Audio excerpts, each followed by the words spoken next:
저는 올해 40살 된 여자입니다. 서툰 글솜씨지만 열심히 써내려가 볼게요. 결혼한 지 딱 10년, 올해로 10년이 됩니다. 29 남들이 방황하는 기라고 부르는 9살 시절에 정말로 방황을 하다가 남편을 처음 만나게 되었어요.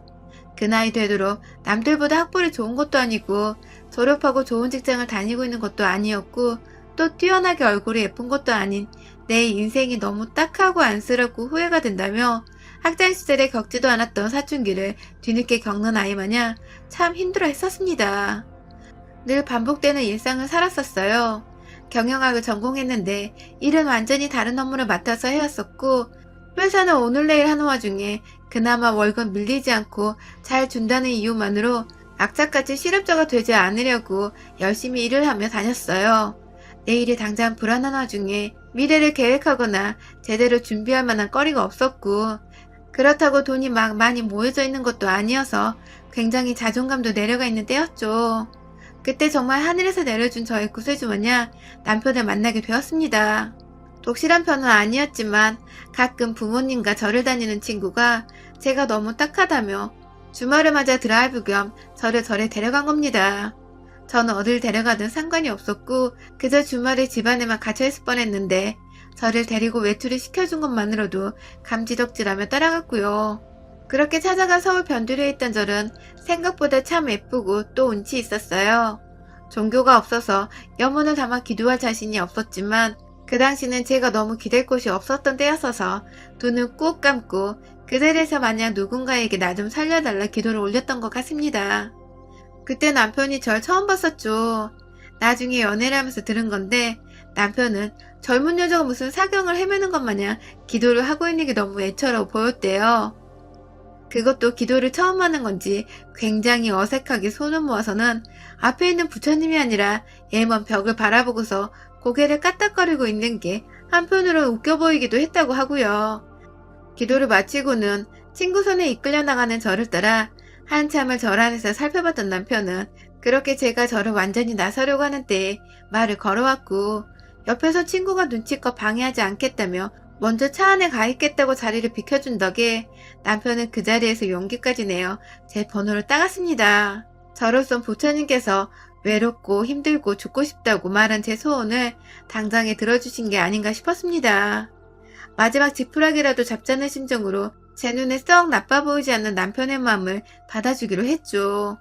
첫날부터 적극적으로 문자를 보내고 제 이름과 나이로 미니 홈표까지 알아내서는 방명록까지 남기며 애정을 표현하던 남편의 마음이 처음 한 달간은 살짝 부담되기도 했지만 제 고민과 힘든 사정을 들어만 주고 위로만 적극 해주던 남편에게 의지가 많이 되었어요.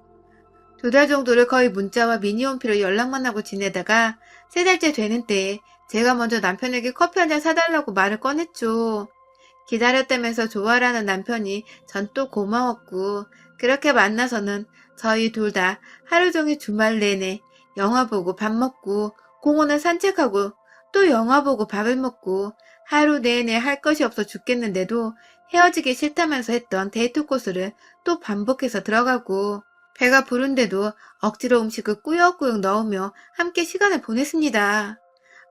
저희가 그렇게 서로를 좋아했고 애틋해했고 사랑을 했어요. 저 힘들 때 나타나준 남편은 저한테 늘 은인과도 같은 존재였고 꾸준히 남편을 만나면서 제가 더 웃고 상태가 나아졌었달까요? 이 사람이 내게는 꼭 필요한 존재구나 싶어서 이 사람을 절대로 놓치고 싶지 않았고 마침 남편도 제가 좋았었는지 결혼을 하자고 해줘서 100년 가약을 맺었습니다. 온 친구들의 식구들 다 불러다가 서로 잘 살겠다고 떵떵거리며 약속을 했어요. 처음 6년 정도는 정말 잘 지냈습니다. 그 사이 다니던 제 회사가 결국 망해버려서 저는 이직을 해야 했지만 운이 좋게도 더 보수도 높고 일할 환경도 좋은 곳으로 간 덕에 회사에서 오는 스트레스나 피로가 더 이상 없었고 남편과도 참 돈독하게 잘 지냈어요.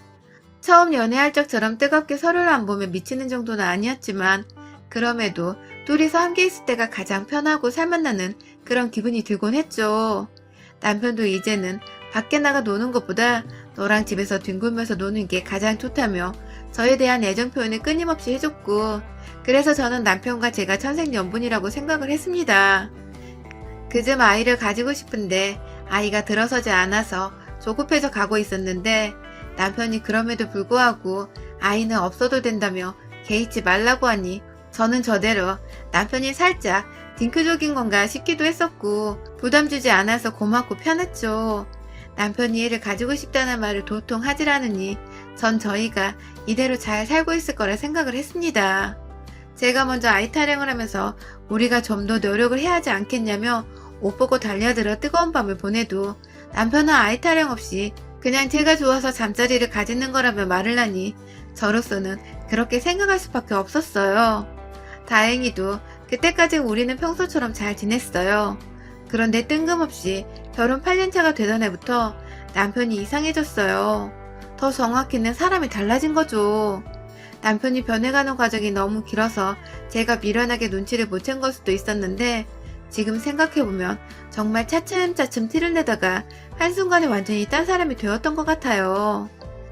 어느 날은 자고 있는 제 뒤에 와서 제 몸을 껴안더니 한다는 말이 자기는 아이를 못 가진 몸인가 봐 라고 하더라고요. 순간 뒷골이 오싹하고 정말 충격적이었습니다.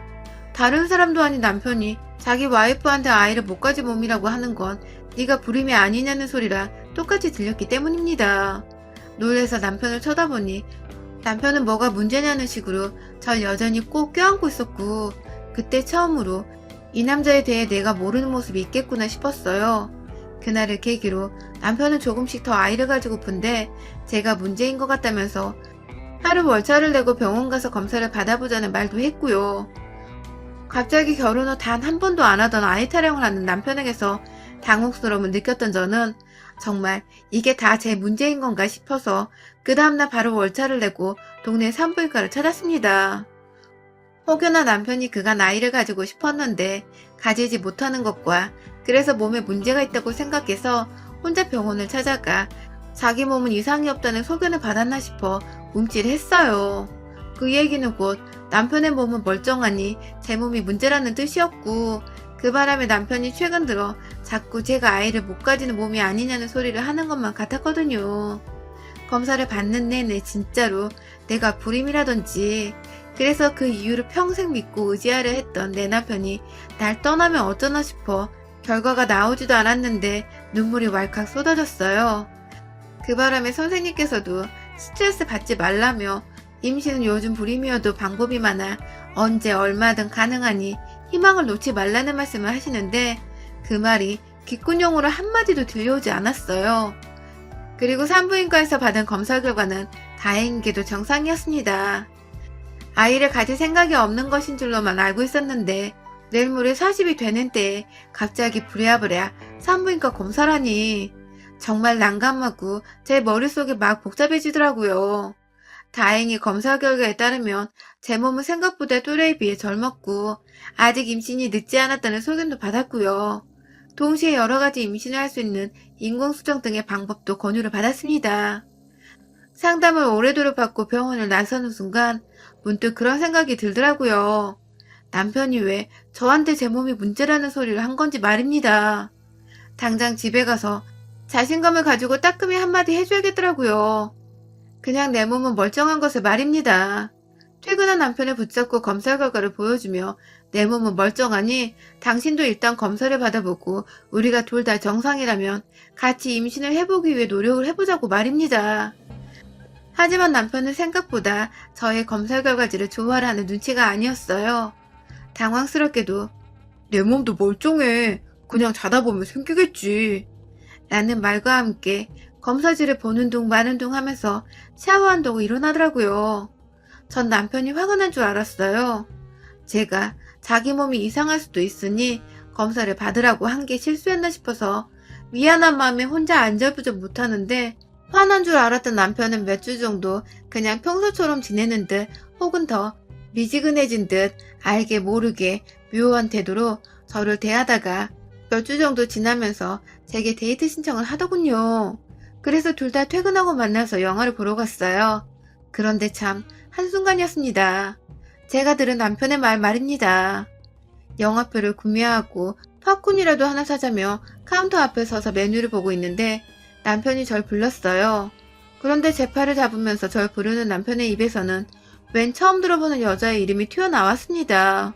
제가 순간 그걸 못 들은 척 하면서 이거 사자 하면서 대답을 하긴 했는데 남편은 자기가 말실수를 한 거 전혀 파악하지 못하고 있는 건지 그래 하면서 아무렇지 않게 팝콘을 사서는 저를 먹여주기까지 하며 영화관으로 들어갔어요.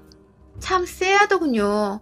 근데 또 그러고 나서 한동안은 평소에 저의 남편처럼 보통의 모습으로 행동을 했고 그러던 중 저희가 맥도날드에 햄버거를 사려고 드라이브 스루를 이용했는데 주문하고서 햄버거를 받고 난 후 저에게 주면서 절 부르는 남편의 입에서 또 웬 여자의 이름이 튀어나온 겁니다.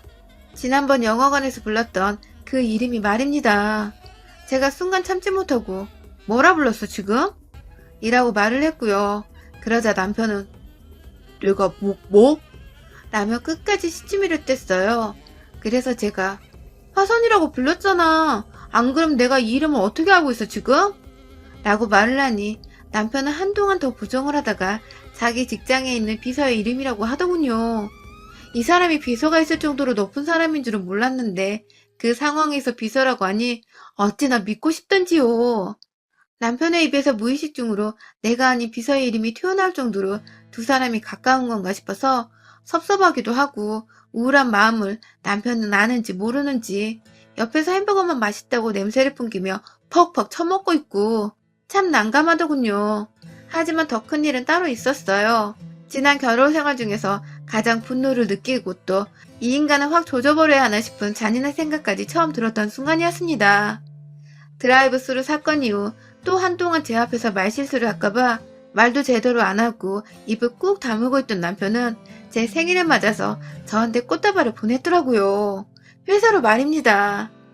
그런데요, 여기에 에피소드가 하나 있었는데 남편이 보낸 꽃다발의 이름이 M원 사람으로 적혀 있어서 꽃 배달 오신 분께서 주인을 못 찾아 한참 헤매다가 도로 꽃을 두고 가신 겁니다. 자꾸만 이화선 씨가 누구예요?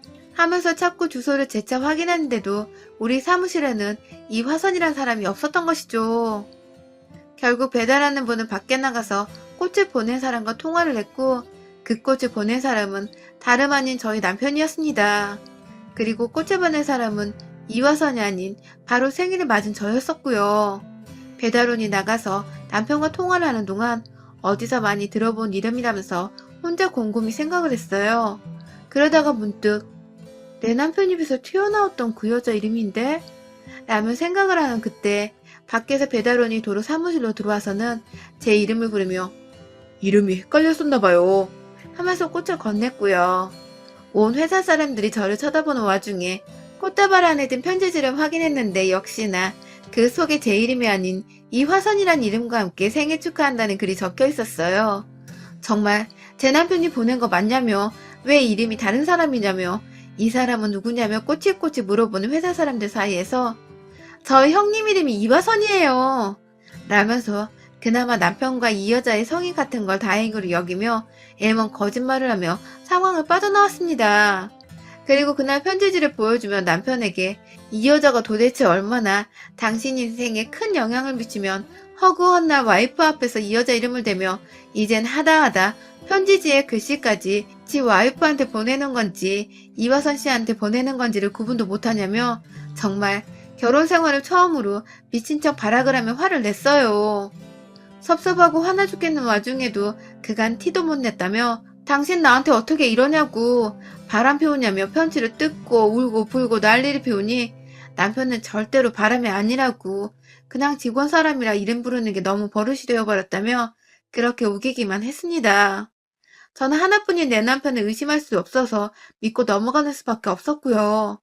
그렇게 한동안 이화선 씨에 대한 얘기는 집안에서 금기처럼 행해지며 남편과도 정말 이게 부부인지 친구인지 뭔지도 모를 만큼 불알 친구 마냥 관계도 맺지 않고서 지냈어요. 제가 가끔 아이 가지고 싶은 거 아니었어? 하고 물어보면 아니 라고 하면서 아닌 척을 했고 그럼 왜 검사를 받자고 한 거야? 라고 물어보면 그냥 이러면서 대답을 회피하기에 바빴죠. 저도 기분이 나쁘다며 먼저 관계를 맺어보려 하다가도 포기를 했고 그런 식으로 지내다 보니 2021년이 되어버렸어요. 저는 40살이 되었고 우리는 결혼 10주년이 되었는데 생각했던 것보다 훨 최악으로 10주 전을 맞이했죠. 그러던 연초에 정말 생각지도 못한 결혼 10주년 선물을 받게 되었습니다. 글쎄 요 며칠 남편이 새해를 맞이해서 부쩍 퇴근한 후에도 전화를 자주 받았는데 그때마다 남편은 무작정 끊기 바쁘거나 수화기 소리를 최소로 해놓고 전화를 받았어요. 그러면 그냥 대답도 안 하고 응 혹은 알았어 등의 담담만 하면서 대화를 이어가기 바빴고 제가 친한 사람이라 생각해서 누구야? 라고 옆에서 물어보면 응 친구 하면서 또 싱거운 대답을 해가기 바빴죠. 그러던 어느 날 그 수화기 너머로 웬 남자의 목소리가 들려왔습니다. 깨르르 웃으면서 뭐라 분명 목이 칼칼한 아이의 청량 가득한 목소리가 들려왔는데 저는 분명 그 목소리를 들었다면 남편을 향해 누구냐는 식의 눈빛을 보내니 남편은 이내 전화를 후다닥 끊고는 친구 얘기를 하면서 자기랑은 삼촌 조카하는 사이라며 그러더군요. 그렇게 친하게 지내는 조카를 둔 친구가 있는데도 어째 결혼 10년을 하고 같이 산 와이프한테 보여주지도 않냐며 물어보니 회사에서 사귄 사람이라 따로 사석까지 만나지는 않았다면서 또 둘러댔고 제가 사석에서는 만나지 않는데 전화를 그렇게 하냐? 면서 화를 내니 왜 자꾸 꼬치꼬치 묻냐면서 혼자 신경질을 부리고 방 안으로 들어가 버렸어요. 참 우리 부부가 정말 더는 재생이 불가능한 답없는 부부 사이가 아닌가 싶어서 저조차도 스스로 고민이 많아지고 울적해졌던 날이었습니다. 연초부터 참 재수가 없더라고요. 동시에 남편이 절 재수없게 만드는 게 아닌가 싶어서 이 사람의 입에서 튀어나오는 이 모든 말들이 지난 몇 년간 절 괴롭혔던 이화선 씨로부터 시작해서 의미심장했던 모든 행동들까지도 사태 파악에 나서야겠다 싶었습니다. 결혼 10주년을 맞이해 제대로 관계를 정리하든지 말든지 둘 중 하나를 해서 더 늦기 전에 제가 홀로서게 할 거면 제대로 해야 하지 않을까 싶었거든요. 저도 저만 바라봐주는 남편한테서 사랑받고 살거나 아예 혼자 마음 편하게 내 집안에서 두 다리 뻗고 살 자격이 있는 여자니까요. 몇 번 주의를 주고 또 때를 기다려보기도 하다가 제가 정말 소름 끼치는 걸 발견했어요. 주말을 맞아 집 청소를 하다가 TV 보면서 소파 위에서 골아떨어져 자고 있는 남편 몰래 회사 가방을 뒤져봤는데 거기에 글쎄 재택근무 안내서라는 종이가 있는 게 아니겠어요? 거기다가 여러 주의사항부터 시작해서 기간까지 적혀 있는데 이게 보아하니 하루 이틀 내에 시작되거나 앞으로 시작될 것이 아니라 이미 몇 달에 걸쳐서 코로나 시국에 이어져 왔던 것이더라고요. 그러니까 제 말은 남편이 그간 출근을 한다고 했던 건 다 뻥이었고 꾸준히 어디론가 출근하는 척을 하며 가서는 그곳에서 재택근무를 했던지 뭔 짓을 했던지 딴 곳에서 시간을 보냈다는 겁니다. 하루도 정말 일주일에 하루도 안 빼놓고 어쩔 땐 주말에도 일을 한다며 출근을 했던 것 같은데 이 사람이 도대체 어딜 다니고 있었던 건지 정말 골 때리더라고요. 아무렇지 않게 가방에 종이를 넣어놓고 다시 청소를 했고 청소하는 내내 제 머릿속은 진공청소기와 먼지 마냥 시커멓게 불순한 것들로 채워져가는 기분이 들었어요. 그리고 전 다음날 출근을 해서 회사의 요청에 화요일부터 목요일까지 풀로 연차를 냈고 그날 동안 남편이 출근하는 길을 따라가 볼 참이었습니다. 화요일 새벽 어쩐지 역시나 코로나 이전 평소 출근하던 때와는 달리 느지막이 일어난 남편은 제가 차려놓은 아침을 먹곤 출근을 한다고 나섰어요. 한번 떠보려고 왜 이렇게 늦게 일어나? 출근 시간 바뀌었어? 라고 물어보면 남편은 어버버하면서 절 쳐다보지도 못한 채 코로나로 널널하게 출근해도 봐주더라고 하면서 말을 돌렸죠.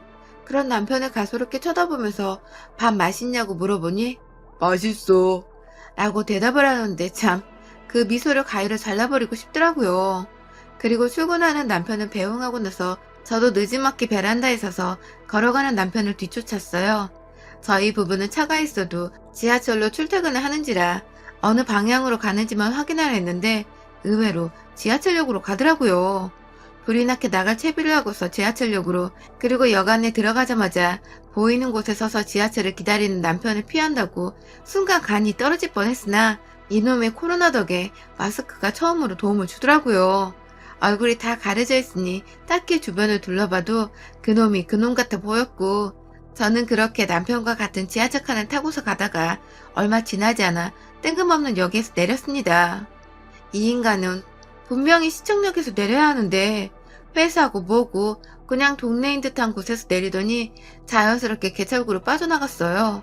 그리고 정말 얼마 지나지 않아서 남편이 막 문자를 하면서 걷다가 앞에서 누군가 아빠 하면서 얘가 뛰어오는데 갑자기 우리 남편이 자리에 멈추더니 그 얘를 향해서 이리 와 하면서 무릎 꿇고 앉아서는 두 팔을 벌리는 게 아니겠어요? 그러더니 아이가 쪼르르 와 남편의 품에 안기더니 두 사람이 이내 손을 잡고서 가던 길을 가는 겁니다. 그리고 이내 그 맞은편에는 내 남편을 향해서 흐뭇하게 바라보고 있는 웬 년이 보였어요. 저 남자는 분명히 내 남편인데 내 남편 손을 잡고 있는 애랑 그런 내 남편의 애를 바라보고 웃고 있는 조강지처 같아 보이는 저 년은 도대체 누구란 말인지 무작정 달려갔습니다. 여자랑 아이랑 셋이서 누가 봐도 단란한 가족 마냥 앞으로 걸어가고 있는데 덜덜 떨리는 손으로 핸드폰을 꺼내서 사진 한 장을 찍고는 곧장 남편한테 전화를 걸었어요. 어디냐고 물어보려는데 남편은 아예 전화를 받지도 않고 얘 손잡고는 옆에 있는 여자랑 좋아 죽어서 안달이 났더라고요. 전화 진동이 들려올 리가 없어 보였습니다. 그런 남편 모습에 저는 점점 더 할 말을 잃어가고 있었고 더 늦기 전에 남편의 뒤를 바짝 쫓아 그 여자의 머리를 당겨잡으며 제자리에 멈춰서게 했어요. 야! 하는 비명소리와 함께 뒤돌아보면 자기 머리카락을 잡던 여자는 오빠! 오빠! 하면서 제 남편에게 자연스레 도움을 청하는데 그런 저를 보고 누구냐고 밀치려다가 순간 흠칫한 남편을 바라보며 제가 쓰고 있던 마스크를 벗어 던졌습니다. 남편은 그 자리에서 할 말이 없었는지 입을 떡하니 벌린 채 절 쳐다봤고 옆에서 저보고 손을 놓으라며 발악을 하던 여자는 제 남편이 가만히 있자 제가 누군 줄 눈치챈 건지 머리 끄댕이를 잡힌 채 거리에서 쪽팔린 줄도 모르고 그러고 서 있더라고요.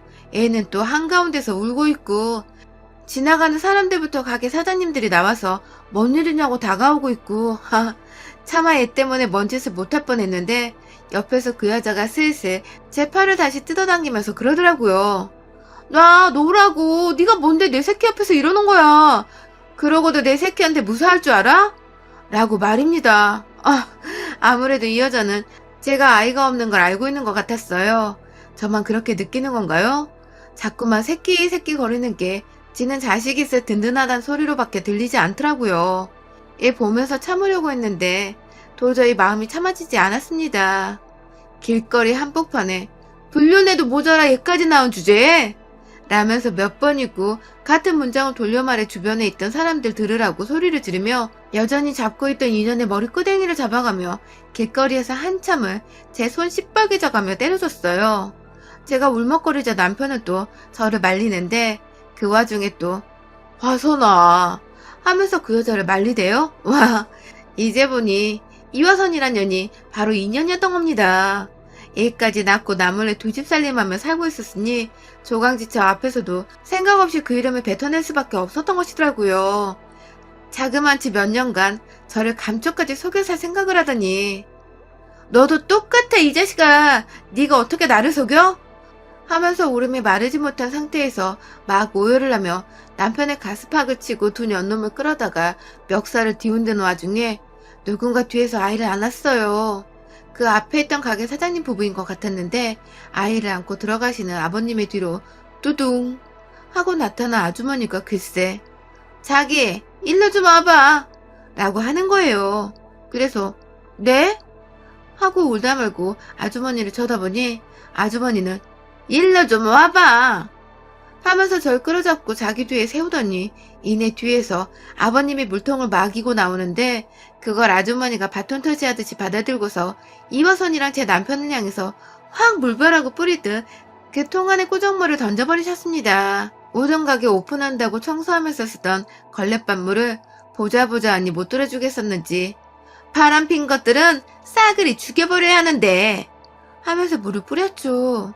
옆에서 하나도 보고 있던 다른 가게 사장님들부터 시작해서 나와서는 요즘 장사도 안 돼 죽겠는데 어디서 불륜 것들이 재수없게 가게 앞을 얼쩡거려 하면서 손가락질을 해대며 욕을 퍼붓기 시작했고 그중 제 또래로 되어 보이는 카페 여사장님은 저를 안아주며 진정하라고 저런 것들은 이혼해주지 말고 평생 천년 부린 놈의 천년 소리 천년 자식 듣게 하라며 달래주더군요. 어찌나 힘이 되든지 말입니다. 동네 쪽팔려 못 살겠던지 여자는 자기 새끼 찾더니 남편이고 뭐고 혼자 후다닥 도망을 가버렸고, 남편은 그 앞에서 죄를 달게 받겠다며 저한테 사죄를 하면서 무릎을 꿇는데, 옆에서 하도 사장님들이 욕을 하시다가 급기야 계란까지 던져버리신 바람에 일단 집으로 갔어요. 물론 남편은 끝내 그날 지각이 무단결근을 했고, 집에까지 오는데도 택시 기사님들이 더러운 꼴에 승차 거부를 하신 바람에 그냥 집에 가서 샤워를 하고 곧장 저희 집으로 왔더군요. 남편한테는 이혼을 절대 못 해준다고, 그러니 첨년이랑 첨년 아들은 네 마음껏 보면서 살라고 했습니다. 제가 왜 이혼을 해요? 제가 왜 남편이 다른 여자랑 멀쩡하게 자식 놓고 정부인으로 삼아 사는 꼴을 봐야 하냐고요. 저는 남편한테 짐까지 챙겨줘서는 그 집 가서 살라며 떠밀어줬고, 이 집이란 돈 문제로 시비 걸거나 먼저 이혼서장 보냈다간 네 직장이며 네 새끼 학교 졸업하는 순간까지 쫓아다니며 천녀새끼라고 떠벌리고 다니겠다며 협박을 하니 남편은 입을 꾹 다물고는 짐 싸서 나가더라고요. 그 사이 전 시부모님께 그리고 저희 부모님께 모두 다 일러바치고 이 인간이 바람피고 아들 낳아왔다고 말했으며, 특히 나이든 저희 시부모님께서는 당신 아들부터 첩년이 낳은 손주까지 고소해서 가만 안 두겠다고 하니 시부모님은 급기야 결혼할 때 사주신 이 집을 남편과는 한마디 상의도 없이 저한테 명의를 넘겨주셨어요. 본인들 입장에서는 이게 무슨 일인가 싶어서 부랴부랴 손주 생각하신다고 제가 돈 두둑히 주셔야 할 거라고 하니 그냥 해라 모르겠다 하면서 그 비싼 서울집을 세상 물정도 모른 채 넘겨주신 겁니다. 뒤늦게 상황 파악을 한 남편은 그 집 자기 거라며 달라고 또 발악을 하는데, 저는 저대로 그럼 이거 법적으로 반 나누고 너랑 세컨드 위자료에다가 너 회사 잘리는 거 그리고 네 아들 인생까지 다 나한테 주고서 집을 되찾으라고 다시 한번 겁박을 주니 지도 별말을 못하더라고요. 안 그래도 동네에서 오다 가다 하면 가게 사장님들이 욕을 퍼부어서 뒷골목으로 숨어다니고, 이미 상가녀 사는 동네 카페에도 소문이 다 나버리는 바람에 이사 갈 걸 아는데 그 짓을 자기 아들한테까지 되풀이하고 싶진 않은지 그냥 꾹 속마음을 감추던 남편 덕분에 뭐 저는 집 하나 없고 그냥 두 다리 뻗고 혼자 잘 살게 되었습니다. 오히려 옆에서 얘 운운하며 혹은 딴 여자 이름 운운하며 절 실망시킨 남편이 없어서 마음이 편하고, 바람난 남편도 주변 사람들한테 욕 처먹으며 잘 못 사는 꼴을 보니 속도 시원했고요.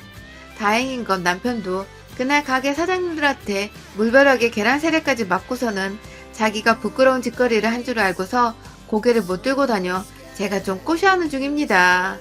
10주년의 별거라는 반전과 동시에 집을 선물해준 남편에게 무한한 감사를 이 자리를 빌어드려요. 생각 좀 해보고 결혼 30주년쯤 되어서 그 집 아들이 결혼할 사람을 데려올 때쯤 이혼 소송으로 한 번 더 그 집 안을 분란을 만들어줘 볼까 합니다. 여러분의 생각은 댓글로 남겨주세요. 오늘도 시청해주셔서 정말 감사합니다. 안녕하세요. 올해 37살이고 결혼한 지 6년 차인 여자예요. 시집살이는 다 이런 건지, 시어머니들은 어째 하나같이 자기 아들만 생각하는 사람들인지 이렇게 사람을 괴롭히고 피말리게 해도 되는 건지 속 터지고 화가 났던 지난 마음 담아서 사연을 보내봅니다. 저만큼이나 화를 내주시고 응원하는 댓글도 남겨주시면 정말 감사할 것 같습니다. 저는 30초반에 결혼했고 당시 저희 남편은 저와 7살 차이가 나는 사람이었어요. 연애는 1년 정도 한 편이고 연애를 하면서 여러 번 시부모님을 마주할 일이 있었습니다.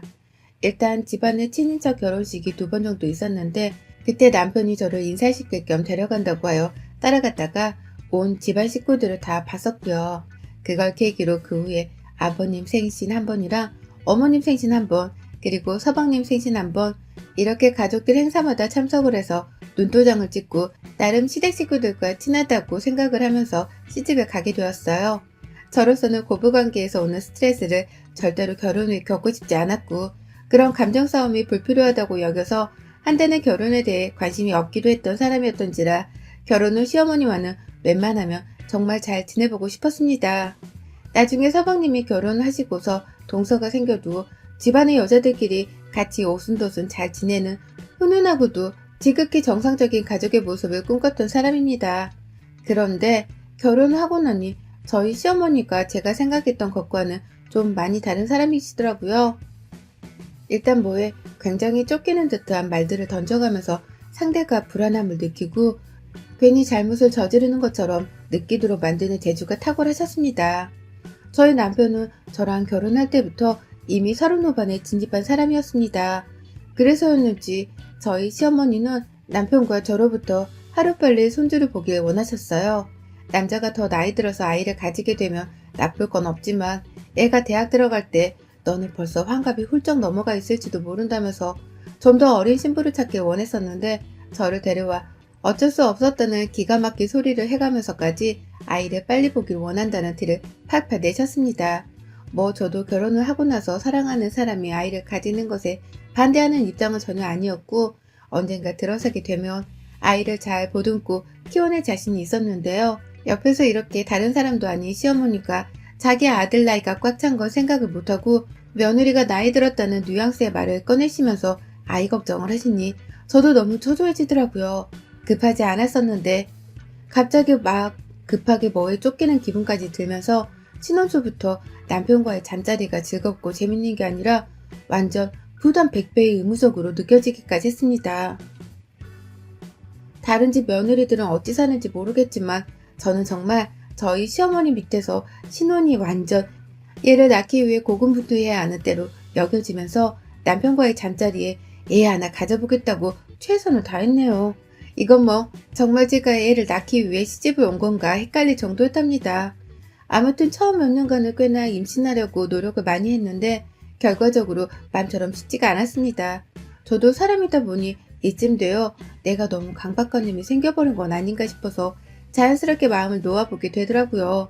남편도 오히려 우리가 신혼을 제대로 즐기지 못한 채 임신을 하냐 마느냐를 놓고서 동물처럼 관계만 맺어버리는 것 같다며 조금은 변할 필요가 있다고 저한테 조심스레 말을 꺼내니 저도 남편의 말에 일리가 있다고 생각이 들어 더 조심해보기로 했어요.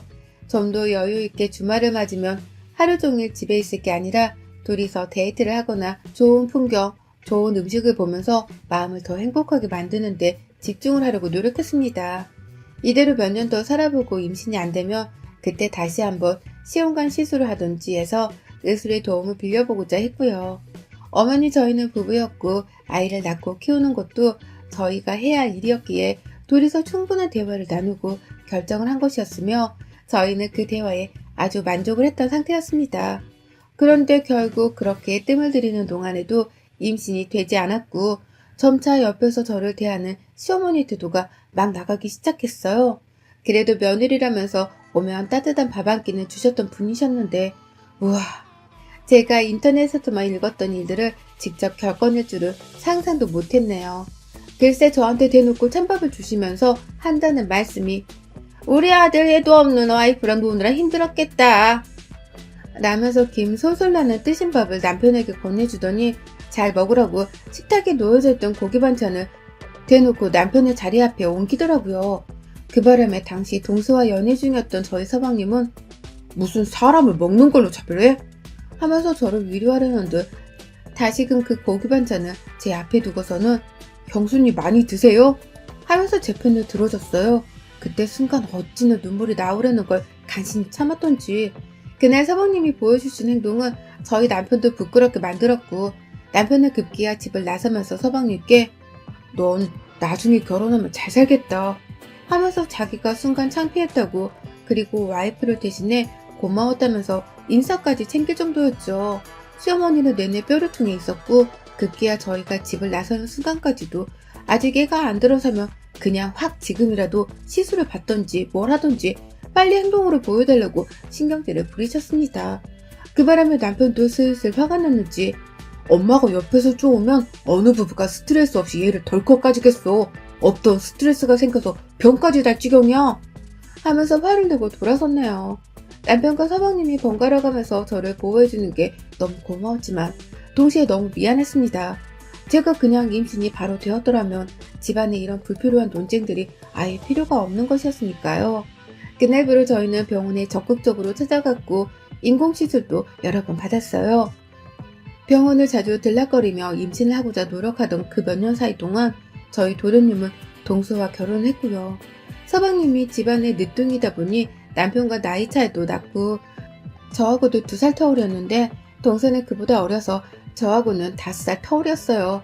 그런데 참 이게 무슨 신의 장난인 건지 동서가 시집오고서 1년도 안 돼 임신을 하더라고요. 집안에는 완전 경사가 났고요. 그간 저보기 미안했지만 그럼에도 불구하고 손주를 빨리 보고 싶어 기다린다는 티를 함께 팍팍 내셨던 시아버지도 완전히 집안의 축제라는 마냥 여기저기 친인척들에게 전화를 돌리시고 심지어 임신했다고 이웃분들에게 떡까지 돌리시고 그 떡은 저희 집으로도 왔네요. 너무너무 축하했습니다. 어릴 적부터 보던 우리 서방님이 애아빠가 된다는 게 믿겨지지도 않았고 동서와 서방님 모두 대견하고 또 부러웠어요. 나는 이렇게 오랜 시간 동안 나이만 먹어가고 아이는 들어서 생각을 못하고 있는데 동서네는 참 하늘의 복을 다 받고 있구나 싶어서 어찌나 속으로는 솔직히 서럽던지요. 왜 하늘은 내게 아이를 주지 않으시는지 있지도 않은 종교를 아무거나 들먹이며 신이란 신은 다 욕을 했던 것 같습니다. 그리고 이 상황에서 절 더 힘들게 하는 건 바로 시어머니셨어요. 동서가 임신을 했다는 소식을 듣자마자 기다렸다는 듯이 저한테 곧바로 전화를 하셨던 시어머니는 첫마디가 딱 저와 동서를 비교하는 말씀이셨어요. 걔는 벌써 임신했다는데 넌 아직도 뭐하니? 라고 핀잔을 주던 말씀은 제가 죽을 때까지 평생 잊지를 못할 것 같습니다. 그 말은 저를 그냥 욕보이는 걸 떠나서 제 인생 자체를 부정하게 만드시는 처참한 악담이었어요. 제가 임신을 안 하려고 한 것도 아니고 노력을 했는데도 들어서질 않아서 힘들어했던 걸 뻔히 아시는 분께서 그런 말씀을 하셨다는 걸 그냥 제가 속에서 천불이나 죽어도 여한이 없다는 뜻과 마찬가지로 들렸습니다. 그날 이후에도 가족들이 다 같이 모이게 되면 대놓고 저한테 집안의 온갖 심부름을 혼자 시키면서 임신한 애가 이런 걸 하면 안 되니 너가 해라 라든지 임신한 애는 함부로 먹으면 안 되니 네가 좋은 거 다 양보해라 라면서 고기를 먹어도 맛있고 비싼 부위는 동서에게 다 주셨고 밥을 먹어도 남편한테 했던 것처럼 고기 반찬은 죄다 동서 앞에 놓고서 저한테는 심지어 그 와중에도 찬밥을 주시더라고요. 동서한테 주려 했다며 곰국을 잔뜩 끓여놓고서는 뒤에 냄비 한가득 국이 더 남아있었는데 저는 한 입도 주지 않으시고서 동서한테 다 주려고 했던 것이라며 보온통에 쥐에다 담아서는 동서만 딱 주며 너 혼자 먹으라고 말씀하기도 하셨습니다. 다행이라고 한다면 동서가 심상이 착해서인지 아니면 동서 눈에도 같은 여자로서 제가 너무 딱하고 불쌍해 보였는지 그때마다 동서와 서방님이 나서서 저를 챙겨주곤 했어요. 서방님은 여전히 시어머니께 대들면서 요즘 세상에 누가 먹는 걸로 자꾸만 차별하냐니까? 하며 저한테도 고기를 건네주고 부창부수 아니랄까봐 동서는 자기가 임신한 몸으로 일어나서는 새밥을 뜨뜻한 걸로 퍼와서 제 앞에 갖다주며 자기는 찬밥을 국에 말아먹으며 그렇게 맛있다면서 그걸 자기가 들고 가선 먹더라고요. 맞은편의 시어머니는 임신도 못한 애가 찬밥을 먹지 그럼 누가 먹냐? 하면서 동서한테서 그 밥을 뺏어오려 했고 그 와중에 저는 시어머니 말씀에 울컥해서 눈에 눈물이 가득 고여있는데 맞은편의 남편은 그 모습에 또 열이 받았는지 시어머니께 한바탕 화를 내고서 저를 데리고 집으로 돌아온 적도 있었습니다. 동서와 서방님이 번갈아 연락이 와서는 괜찮냐고 물어보는데 이 어린 친구들한테 너무너무 고맙고 또 미안하고 내가 못나 보이는 만큼 이 친구들이 부럽고 세민하기도 하고 계속 찌질한 생각만 해대고 임신도 못하는 제가 너무 보잘것없고 초라해 보기까지 했어요. 그냥 다 너무너무 살기 싫고 다 놓아버리고 싶은 심정이었습니다. 그렇게 동서는 너무나도 예쁜 아이를 낳았고 이제 저희 집안에는 아이의 울음소리가 들려온 지 1년이 조금 넘었네요. 갓난아이가 너무 귀여운데 코로나 때문에 만나지는 못하겠고 계속해서 서로 사진을 주고받으면서 예쁘다고 귀여워 죽겠다는 소리를 해가면서 아이를 구경했어요. 제 눈에도 너무 예뻐 죽겠는 이 아이를 동서는 얼마나 사랑으로 키우고 있을까 싶어서 마음이 부럽기도 하고 또 복잡한 심정이 막 교차되는 와중에 그럼에도 불구하고 코로나 때문에 시어머니가 아이와 함께 한 공간에서 다 같이 만나는 일이 없는 것이 어디냐는 안도감이 상당히 컸습니다. 만약에 코로나가 없었더라면 아이와 함께 시어머니는 또 옆에서 장남 타령을 하면서 장남이 아들을 못 낳고 있다며 너는 언제 아이를 가질 거냐며 말로 총을 쏘아댈 것이 분명하셨고 찬밥이든 고기 없는 반찬이든 먹는 걸로 또 차별을 하면서 저한테 온갖 집안일을 다 시켜가며 넌 아이가 없으니까 이런 일을 해야 한다 는 논리를 펼치실 게 불보듯 뻔했거든요. 지금 현실에 안주하면서 저는 저대로 언젠가 아이는 찾아올 것이라는 희망을 품어가면서 지내고 있던 어느 날 새해를 맞이해서 그리고 시간이 좀 지나 코로나가 안정권이라는 소식이 다시금 들려오면서 시어머니는 손주가 보고 싶어 미치겠다고 다 같이 집에 와달라고 사정사정을 하면서 자식들한테 전화를 돌리셨고 저는 이번만큼은 시댁에 가서 잘 버티고 올 자신이 없어서 남편에게 안 가면 안 되냐고 부탁을 했지만 남편은 오히려 다른 생각이더라고요. 또 한 번 어머님이 막말을 하시면 그땐 우리가 확실히 어머님 입을 다물도록 만들어야 한다며 피한다고 해서 피해지는 일이 아니니까 자기가 있으니 피하거나 쫄지 말라며 저를 달래는데 그 말이 위안이 되는 것도 같고 저를 전쟁터로 몰리게 하기 위해서 술수를 쓰는 것도 같고 벌써부터 피로감이 밀려오고 온 정신에 시어머니 생각으로 속이 답답하고 더부럽게 죽겠는 걸 참아가며 시댁에 갔습니다. 저희가 먼저 갔는데 시어머니는 저를 본체만째 하시며 남편에게만 왔냐고 물어보셨고 아버님은 고개를 끄덕이며 와서 앉으라는 제스처를 취하셨어요. 남편 따라 아버님 옆에서 가만히 앉아 TV를 보던 중에 동서네가 도착을 했는데 시어머니 버선발로 현관 밖에 나가서 동서네를 맞이하시더라고요. 얘를 보면서 손주 왔냐고 어찌나 돌고래 소리를 내시며 비명을 질러대는지 애가 정신이 없었는지 막 울어보치기 시작했는데 또 그 우는 소리가 듣기 좋아 죽겠다면서 박수를 치는 바람에 서방님이 나서서 엄마 좀 조용히 해야 애가 그치지 하면서 말을 하니 그제서야 잠자코 입을 다물고는 온 얼굴에 미소를 머금으셨습니다. 저 연애할 때 보고서 어머님이 그렇게 웃으시는 건 정말 오랜만이었어요. 아이를 못 낳은 죄로 어머님 웃는 모습 한 번 더 보지도 못하고 이렇게 구박을 받는구나 싶어서 어찌나 기분이 역같던지 문제는 그날 그렇게 저를 본체만째 하다가 급기야 동선에는 두 팔 벌려 환영을 하셨던 어머니께서 이번에도 역시나 밥을 차려내려고 하시는지 부엌으로 들어가시길래 제가 따라 들어갔더니 동서도 저희를 보고는 도와주겠다고 따라 들어왔어요. 그런데 어머님이 동서한테는 너는 들어가 있어라. 아들 낳아준 며느리 귀해서 우리 집에선 일 안 시킨다. 하며 등을 떠밀며 밖으로 내보내는데 남편이고 서방님이고 그 상황을 목격하고는 저와 동서를 번갈아 쳐다보더라고요. 그러더니 동서는 너무 난감했는지 다시 부엌에 들어오면서 저한테 좀 쉬라고 자기는 어제 잠을 푹 자서 오늘 이상하게 개운하다며 애써 저를 또 밖으로 내보내려 하는데 시어머니가 저희를 보면서 뒤통수에다가 대고 말씀을 하시더라고요. 우회전가 한순간이다. 작은 애야, 너 그렇게 큰 애 옆에 붙어있다가 둘째 못 낳는다. 하고 말입니다. 순간 남편이 제자리에서 일어났고 옆에서 서방님이 남편을 말리겠다면서 남편의 파란 쪽을 붙잡았는데 남편이 그걸 뿌리치고 부엌으로 들어왔어요. 아직 그걸 모르던 시어머니는 다시 뒤돌아서는 본인이 뭘 만들고 계셨는지 냄비 안에 국자를 막 돌리고 계셨고 남편은 들어왔다가 동서랑 조카 앞에서 문제를 만들고 싶지 않았는지 그냥 제 손을 잡고는 가자 이 한마디를 하면서 저를 끌고 나가려 했습니다. 그리고 저는 그 손을 뿌리쳤어요. 어떻게 보면 남편 말이 다 받겠더라고요. 제가 피한다고 계속해서 피하면 살 수 있는 것도 아니고 어머님이 도대체 왜 이 정도로 독하게 걔는 밥 말아먹은 태도로 임신을 못하는 여자한테 막말을 퍼부으시는지 이해는 할 수 없었지만 이해 못할 종족이면 따끔하게 한마디 해주면서 입이라도 좀 다물 수 있게 만들어주고 싶었습니다.